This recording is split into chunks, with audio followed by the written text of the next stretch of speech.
Just first of all, congrats to Kansas, Coach Leipold, those guys have done a really nice job. I told him before the game, really, I said, well, listen, we've looked at what you guys have done, starting 3 years ago when they won one Big 12 game and worked to where they are right now.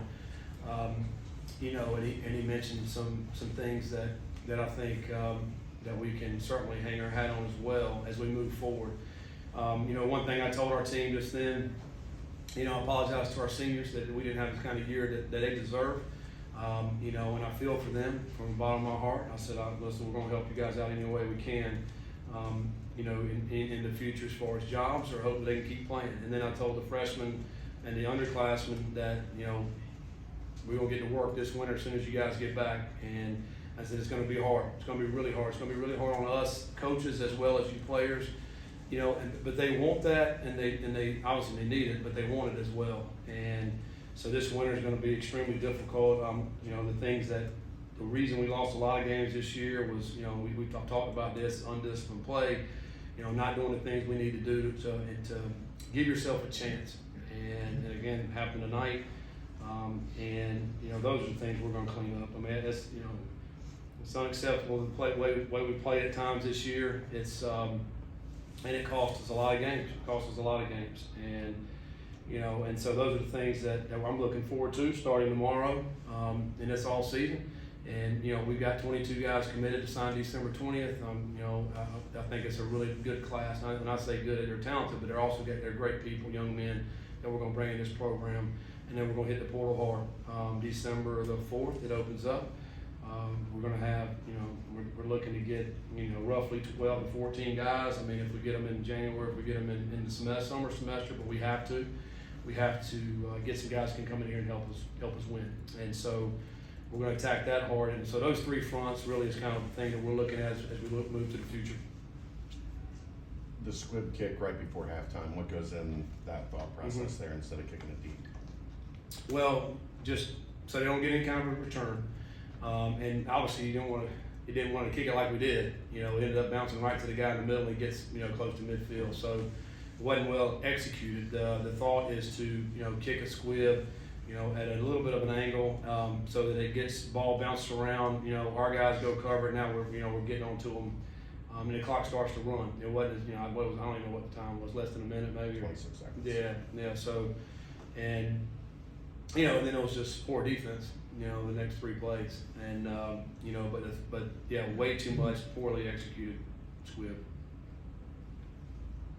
Defensively, what has gone wrong in the past three out of the past 4 weeks, 4 out of the past 5 weeks or whatever? Because it felt like there was progress being made there, and then at the season it kind of collapsed. Well, poor tackling, poor, fitting, with the defense, busted coverages, not tight coverage. We all saw it. And, I don't know what that quarterback started out, 10 for 10, I know it may have been, so, we got to get a lot better in secondary, and I think we've seen that all year, and we're going to. And so, I feel, and then another DPI call again tonight. We got one. I feel like every game, at least one every game. We just got to get a lot better. We got to coach better. We got to play better. So it's there's a lot of things that didn't go well, and then. I think it was 10 minutes to go in a game. It was a 2-score game. We scored, and then next thing you know, it just gets out of hand. The quarterback got loose twice, and he can really run. But we didn't have. There's guys signed for the quarterback on the zone read keep, which is simple plays, and we get sucked down inside, and he gets outside, and the kid can fly, and so he didn't fit right, and that's what happens. Have you been through more momentum changing things like that in your career? At the end of the first half, you scored 14-10, and then boom, it's 21-10. And that happened in another game. Like you mentioned in the second half, same deal. It looks like you're about ready to seize something, and then it dissipates. Probably have at some point, but I can't really remember. But it's very frustrating, obviously, because you get some momentum. You're right, and the next thing you know. I was thinking about the fact for the first half, let's let this clock go down. So we wasn't going to score. We're going to leave them as small amount as possible. which we did. You know, we ended up scoring a blitz, man, nice throw to Ryan, touchdown in 26 seconds. We're in pretty good shape, and you go score again. I mean, it's just very frustrating. I know it's frustrating to the fans. I mean, I'm the most frustrated there is. Like, I'm the one that is the coach of the team, and I know our fans are frustrated. I mean, I hear you out there, you know. But I'm so frustrated with it. So that's what we're going to work on. We're going to work on getting this stuff fixed and recruiting, get better players, and then the coaches we're going to do all we can as coaches to put the best players in there to make the best plays, and we're going to get our scheme right this offseason and figure out the best way for us to hold people out of the end zone. What's your message to recruits now? Because obviously you say, well, hey, we need you. Yeah, no doubt. We really need you. Well, on the other hand, what did they say? No, well, they know that the freshmen that we got coming in, they're great kids. We've been recruiting them for over a year, and they understand what they're getting into. They know they're coming in here to help us. With an opportunity to play, they get that, and we need their help. And we need their great attitudes and their effort when they bring that in there as well. And the great character they have. I think that's important for our football team. And and then the transfer portal, they're going to be like, listen, we need to come help that team. I want to come play and help. And so we got a lot to sell with this program. It's a great city. It's a great school. There's a lot of great people around this program. And I think you talk to the guys that transferred in here, they'll say the same thing. They've been to other colleges, and they're going to say the same thing. I mean, they get treated well. They like it, we're not that far off. I know sometimes we can look and see, we're not that far off. We're really not, and we got to shore up some things. We got to do a better job with what we're trying to do with our guys, and then get a few more players in here. And I feel like these guys are certainly going to help us. Neil, then Ryan.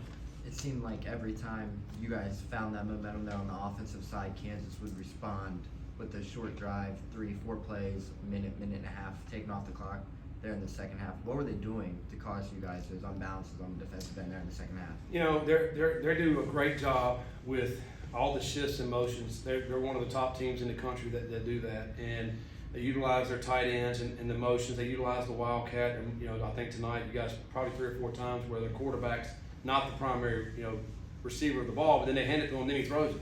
They did that about 3 or 4 times. They do a really good job of manipulating, but what it does is it gets you out of position. And then you try to overcompensate, and then there goes the running back or the quarterback. I mean, they've done it all year. I mean, they've done it to a lot of guys. They're very good at what they do. I also think their guys play extremely hard, and they know their scheme. They know their scheme on offense, on defense.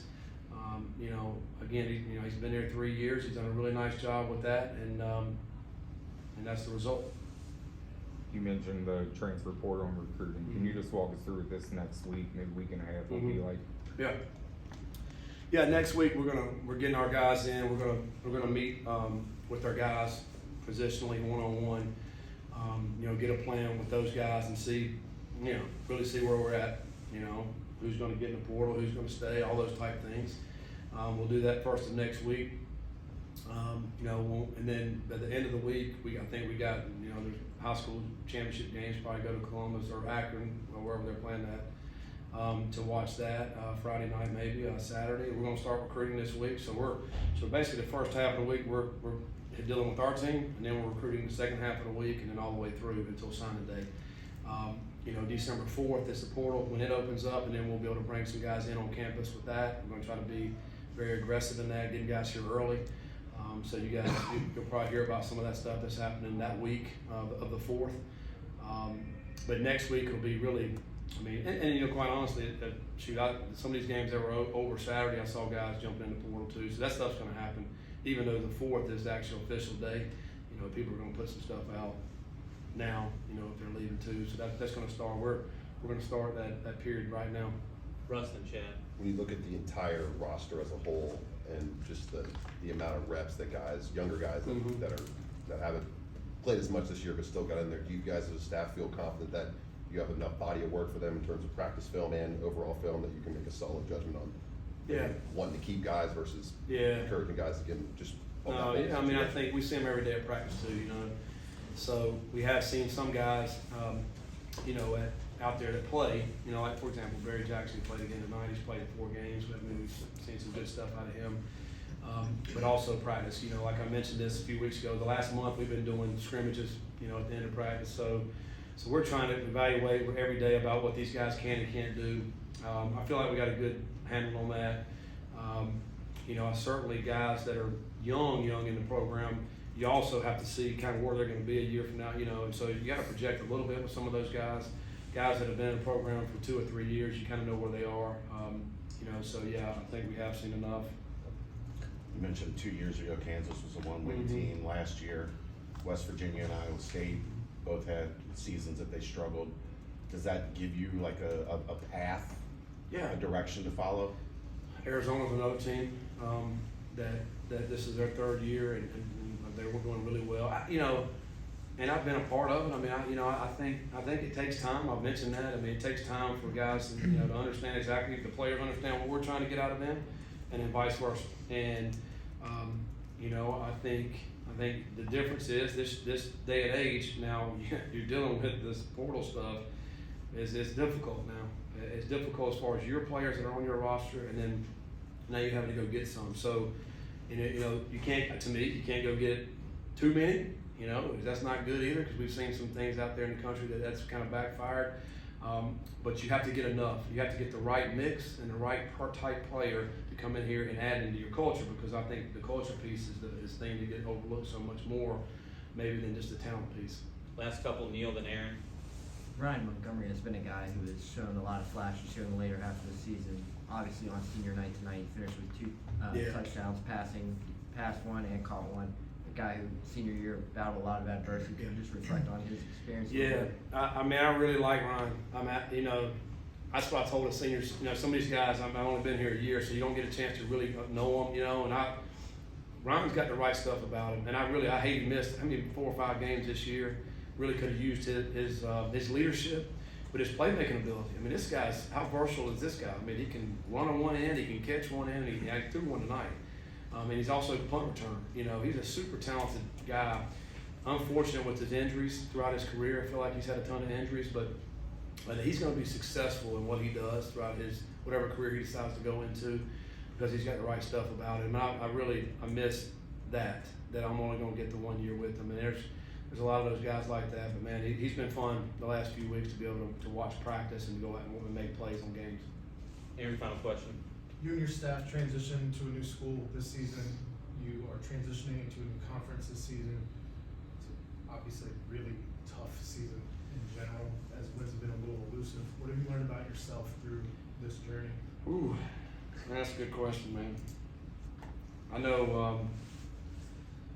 I feel like, you know, everywhere you go, you know, this season and the things we've done with our team, you know, we have guys come in and speak and just kind of pour into our staff, and also pour into our team. And I feel like everybody talks about resiliency, you know, so, and then how you come out of it, you know, how it can be a good thing when you go through something really, really tough and you learn from it and you continue to grow, and then when you get on the other side, you're gonna be so much better for it. You know, it's extremely difficult, you know, to go through something like this, but I mean, I've been through some tough times in my career, so I do know what it feels like to have success, and it makes it so much sweeter. You know, I think the thing that I hate the most is that people, sometimes people, and I guess fans, they can't see what I can see. I mean, they don't see the future, they don't see the vision, they don't see what's gonna happen. But I think in business or in life or in anything that you're in, and if you're going through something extremely tough, if you don't have hope, then what do you have? You got nothing. And, you know, you might as well quit and shut it down. We're trying to teach our guys the exact opposite of that, because we're in a world full of despair, full of hate, full of negativity, everywhere we look. And when you don't do good on the field, and people think, you know, it's so bad, man, there's a lot of great things that's going on in this building right here, a lot. And so I can see what's about to happen. And I think, so for me, I continue to learn and grow and look forward to what's going to happen. I think, you know, so I think more than anything, it's just the fact that, man, you keep getting kicked down, but we're going to keep getting up. and that's what we're trying to teach our kids. Thanks, Coach. All right, appreciate it, guys, thanks. So